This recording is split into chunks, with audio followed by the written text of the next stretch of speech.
Alors bonjour à tous et bienvenue dans cette nouvelle vidéo du blog Mon Salaire en Slip. Aujourd'hui on va voir ensemble comment configurer certains éléments de votre site internet.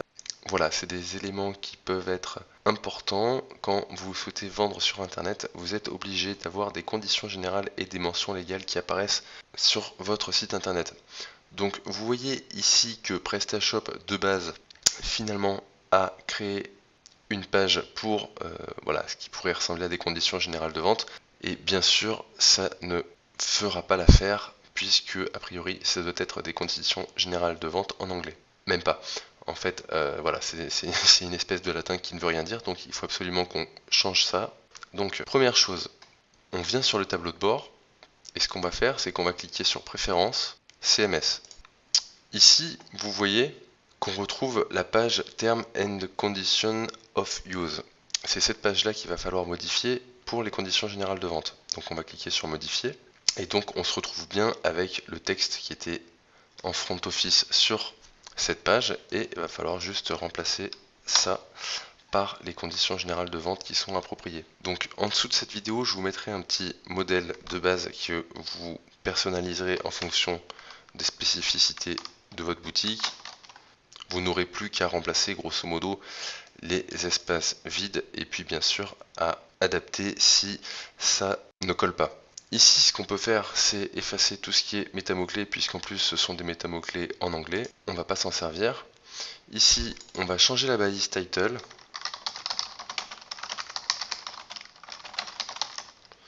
Par condition générale de vente. La métadescription ici, c'est pas la peine d'en mettre en fait. L'URL simplifié, pour faire les choses correctement, on va mettre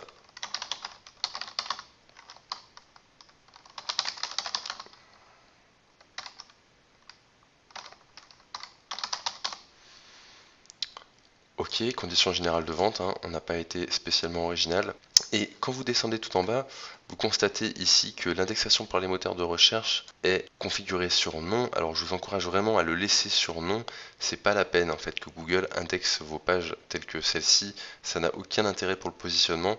C'est du contenu qui est utile uniquement pour l'internaute. Et donc on va éviter de faire perdre du temps à Google quand il va venir sur votre site. C'est pas la peine de l'envoyer sur ce type de page. Donc vous laissez l'indexation par les moteurs de recherche fixée à non. Une fois que c'est OK, vous cliquez sur enregistrer. On va cliquer sur ma boutique, bouton droit, ouvrir dans un nouvel onglet pour constater les changements. Vous voyez qu'ici le lien a changé. Si on clique dessus, on tombe bien sur les conditions générales de vente qu'on a rentrées. Si vous voulez prendre le temps de le faire, et c'est bien de le faire au moins une fois, de toute façon sur tous les sites internet que vous allez monter, vous utiliserez grosso modo les mêmes conditions générales de vente. Voilà, mettre un peu de gras sur les articles, ça mangerait pas de pain. Et c'est toujours plus agréable pour celui qui va venir consulter vos conditions générales de vente. Ensuite, pour ce qu'on appelle les mentions légales, alors il y a un site internet là qui s'appelle générateur de mentions légales.com/générateur qui vous permet de générer automatiquement vos mentions légales. Donc je vous laisserai utiliser cette interface, c'est relativement pratique. Alors en fonction d'où vous en êtes au niveau de la création de votre entreprise ou bien tout simplement de la création du site internet, vous n'aurez pas forcément toutes les informations pour remplir ce formulaire, mais vous saurez que c'est ici qu'il faut venir. Si vous voulez être vraiment carré, il vous faudra certainement faire une déclaration à la CNIL.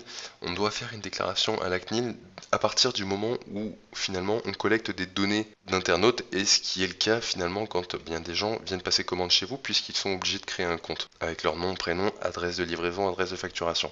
Ce qu'on va faire, c'est qu'on va éditer cette page About Us que je ne compte pas mettre en place. Voilà, en règle générale, c'est une page à propos et j'ai jamais trouvé d'utilité spéciale quand on fait de la vente en ligne. Enfin, ça peut dépendre des cas de figure, mais en tout cas là, moi je compte pas m'en servir. Donc pareil, on efface ici, on efface les mots-clés, on efface ça et on va la renommer en mention légale. Toujours pareil, on empêche les moteurs de recherche d'indexer cette page, ça n'a pas d'intérêt. Quand vous utiliserez là ce générateur, vous verrez que vous vous retrouverez avec finalement un contenu généré tel que celui-ci, c'est-à-dire qu'il va y avoir pas mal de balisage HTML qui encadre tout le texte. Donc je vais faire un copier-coller pour que ce soit correctement intégré. Ce que vous allez faire ici, c'est que vous allez cliquer sur outils et ensuite sur code source. Et là, il n'y a plus qu'à coller.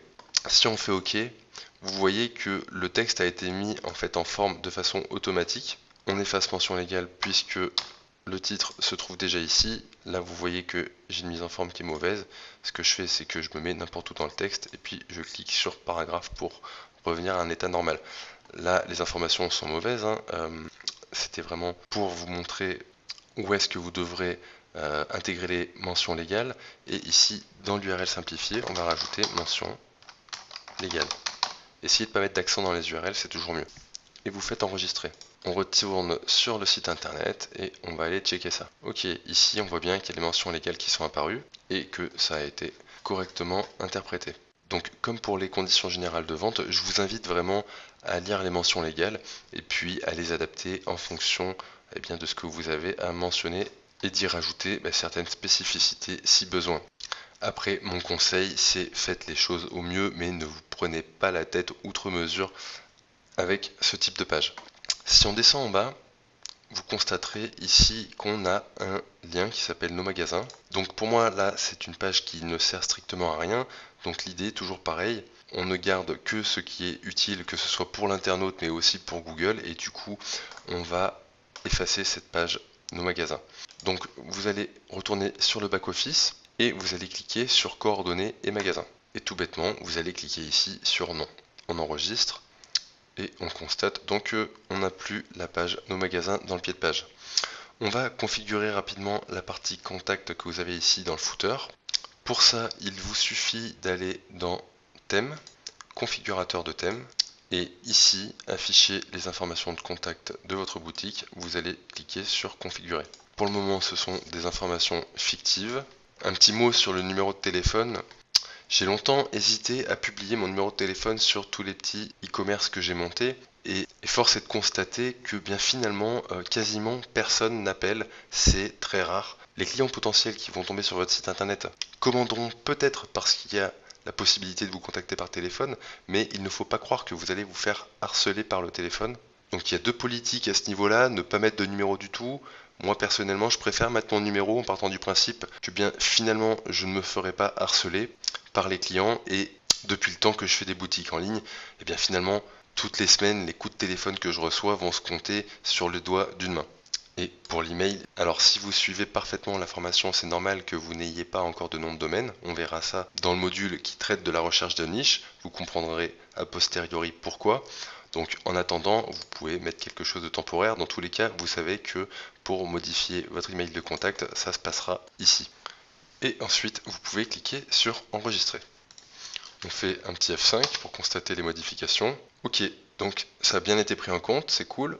Ici, vous avez des boutons qui sont prédéfinis pour Facebook, Twitter, le flux RSS ou encore Google+. Donc là, deux solutions où vous pensez que vous allez vous donner la peine de créer du Facebook, du Twitter ou du Google+, pour chacun de vos sites internet. Si c'est pas le cas, je vous incite à les enlever, c'est pas la peine de les laisser si vous ne comptez pas vous en servir, d'autant plus que quand on va cliquer dessus, si vous voyez bien en bas à gauche, là ça pointe vers Facebook/PrestaShop. Enfin voilà, ça n'aura strictement rien à voir avec votre boutique en ligne. Donc si vous ne comptez pas vous en servir, il faut les désactiver. Pour les désactiver, on retourne sur le back-office, préférences, thème, configurateur du thème, et ici le premier bouton, là vous allez cliquer sur non. Si vous voulez afficher uniquement du Facebook et pas du Twitter par exemple, vous pourrez configurer ce genre de choses ici sur le bouton configurer. Mais moi je ne compte pas relier la boutique à des réseaux sociaux pour l'instant. Donc je clique sur non. Ok, et on clique sur enregistrer. On fait F5 et du coup voilà, plus rien ne s'affiche. Ici en haut, vous voyez qu'on se retrouve avec un bandeau qui incite à l'action. Ça peut avoir son utilité. Personnellement, je m'en sers jamais. Du coup, on va le désactiver. Donc pareil, préférences, thème, configurateur de thème, afficher la bannière de haut de page, on clique sur non. Et à nouveau, on fait un petit sauvegarder. On fait F5. Ok. Pour configurer les éléments que vous avez ici et qui sont censés apporter une sorte de confiance à l'internaute, pour modifier ça, il vous suffit de faire au niveau de afficher le bloc CMS d'information client, vous allez cliquer sur configurer. Et sur le premier, vous allez faire modifier. Donc vous voyez ici que lorem ipsum, ça correspond à la première pastille. La deuxième c'est dolor sit amet c'est bien la deuxième, et la troisième, ce sera ça. Donc il vous faut respecter exactement le même format que ce que PrestaShop a mis de base. Donc vous voyez que là c'est un camion, donc ça va être relatif à la livraison.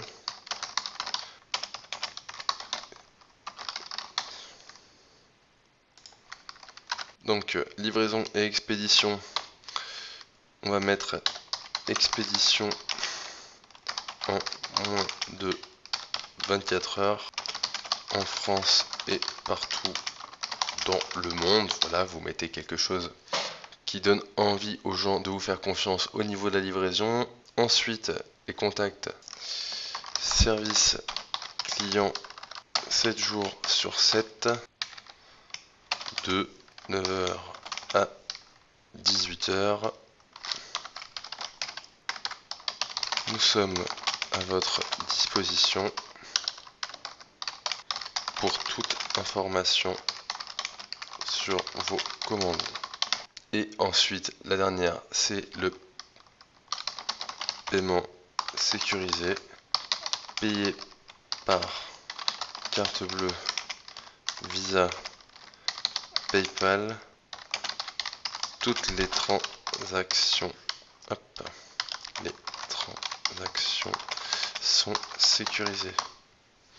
Voilà, quelque chose dans ce style, ça peut faire l'affaire. On va faire enregistrer et on va regarder tout de suite la tête que ça a. Ok, c'est pas mal, il y a juste le service client 7 jours sur 7 de 9h à 18h et qui me gêne un petit peu. Donc là, ce qu'on va faire, c'est qu'on va laisser uniquement service client 7 jours sur 7 par exemple. Et puis pourquoi pas même 6 jours sur 7. Ok.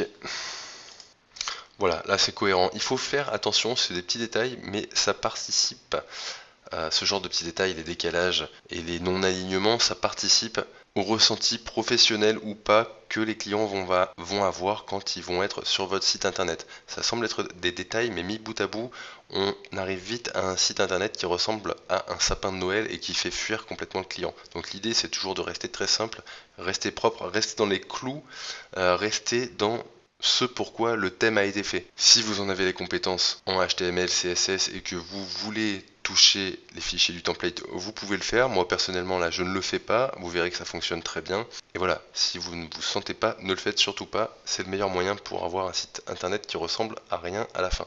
Et ici donc on va customiser cette petite phrase là. Donc pour customiser ça en fait on va rester exactement au même niveau. C'est-à-dire que bloc CMS d'information client, on va juste cliquer sur le deuxième élément. Donc là, bon, admettons, on va mettre pourquoi choisir mon salaire en slip. Là, c'est pareil, vous ne pourrez personnaliser vraiment votre contenu que quand vous aurez la thématique du site internet sur lequel vous allez travailler, etc. Mais au moins, vous saurez où vous devrez intervenir. Donc là, on pourrait sortir un argument un peu bateau, hein. Un large choix de produits, les spécialistes de l'accessoire canin par exemple. Et puis là, bien vous inventez quelque chose qui donne envie tout simplement. Ont été sélectionnés, enfin non sélectionnés du coup, ont été choisis par une équipe de fanatiques de chiens et chats. Nous avons négocié les tarifs au plus bas pour vous et importons des produits de partout dans le monde pour nos clients. Voilà, c'est des petites accroches qu'il faudra travailler chacun de façon individuelle. Ok, on enregistre et on fait un petit F5. Ok, donc ça a bien été pris en compte. Bon, why not, c'est pas mal. Voilà pour cette vidéo. Donc vous voyez qu'on a configuré pas mal de petits éléments visuels ou d'éléments Lego. Voilà, ce sont des petits détails, mais voilà qu'il faut avoir mis en place. Je vous remercie à nouveau pour votre écoute et je vous dis à très bientôt pour un nouveau tuto.